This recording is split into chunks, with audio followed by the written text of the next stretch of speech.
My name is James Williams Jr., and this is Kung Fu Havoc number 2. And you're gonna get this on Facebook, whether you like it or not. And why is it? Because this is how it got started. Alright, for all you people who don't live in America, we once had a show called America's Most Wanted. And whether you guys like it or not, and other countries didn't follow suit with America's Most Wanted, but look, I'm gonna tell you, and you probably, if you're old enough to remember it, then you know where I'm at. If you're not old enough where I'm to remember it, just Google John Wash and America's Most Wanted. Watch some of these clips, because I'm gonna tell you right now. Before that show went off the air, we didn't have any terrorists, we didn't have any insurgents, we didn't have any people being radicalized, and motherfuckers was like, oh, well, John Wash has an eye on everyone. And the crime level in America kind of was dropping because they knew this white fella had pull. I mean, he had like Dr. Phil pull, where if you're being catfished or whatever, Dr. Phil can go wherever the hell and catch these motherfuckers. And John Walsh was the same way.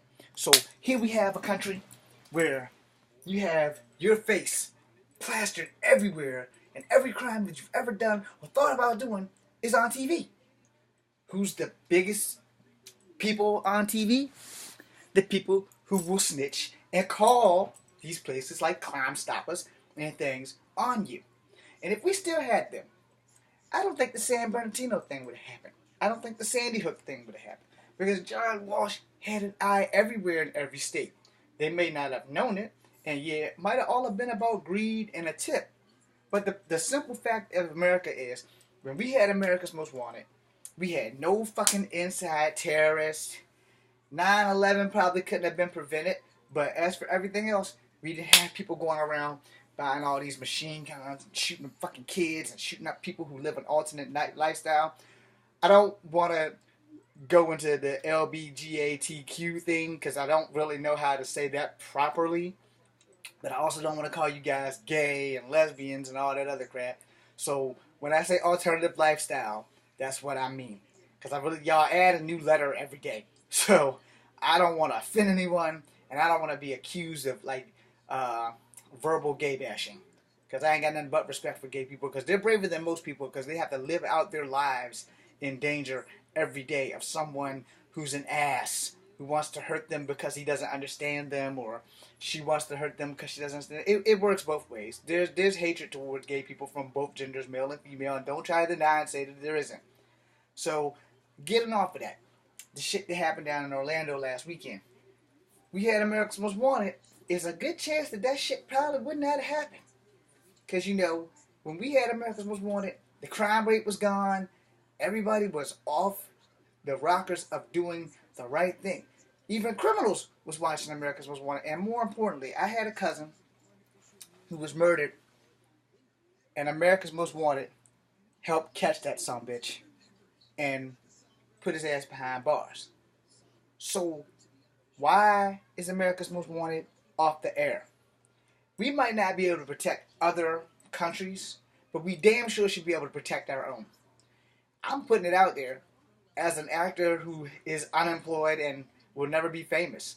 I'll take that job.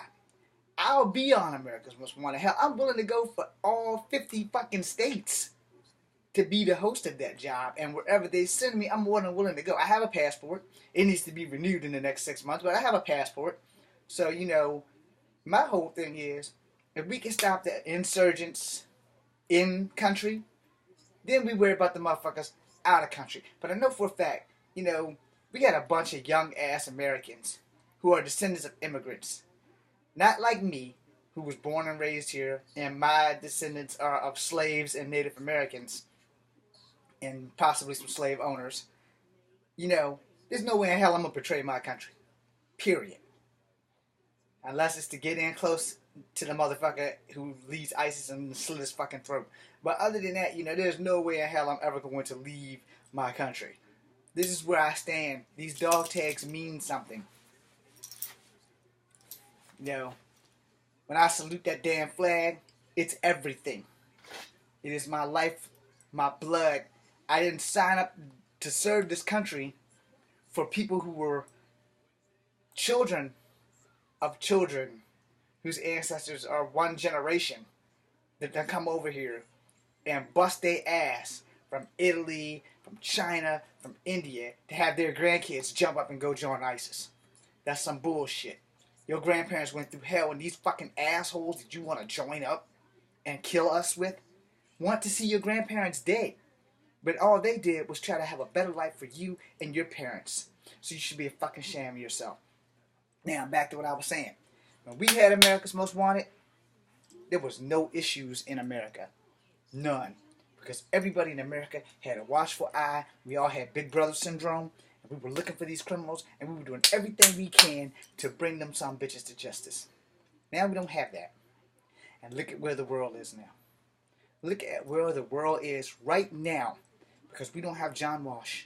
And we don't have America's Most Wanted. Yeah, granted, he can retire. We can always pick up someone else to take the mantle. I'm more than willing to take that mantle. Because I need this.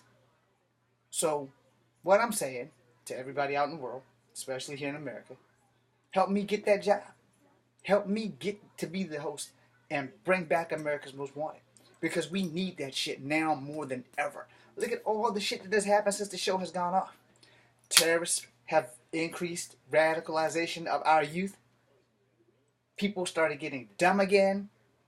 Police brutality has increased, which forces the cops to now have to wear body cam, even the good cops.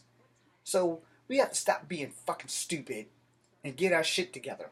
And once we get our shit together and we get a show back on like America's Most Wanted, the problems will at least simmer down. They might not go below a boil point, but they will at least stay low enough that we can worry about the real criminals, the ones that are trying to come into the country and kill us, instead of worrying about these idiots that's watching internet and getting radicalized by an asshole who would rather see their grandparents dead. And if you want to see your grandparents dead and they were an immigrant family, you're a piece of shit. I'm sorry for swearing in this whole video, but my name is James Williams Jr. Bring back America's Most Wanted. I'll take the job as the host. It's almost like totally speechless because there's nothing else really to say about the whole thing except for we need America's Most Wanted back on the air ASAP. I'm James Williams Jr. This is Kung Fu Africa number 2. Be seeing you.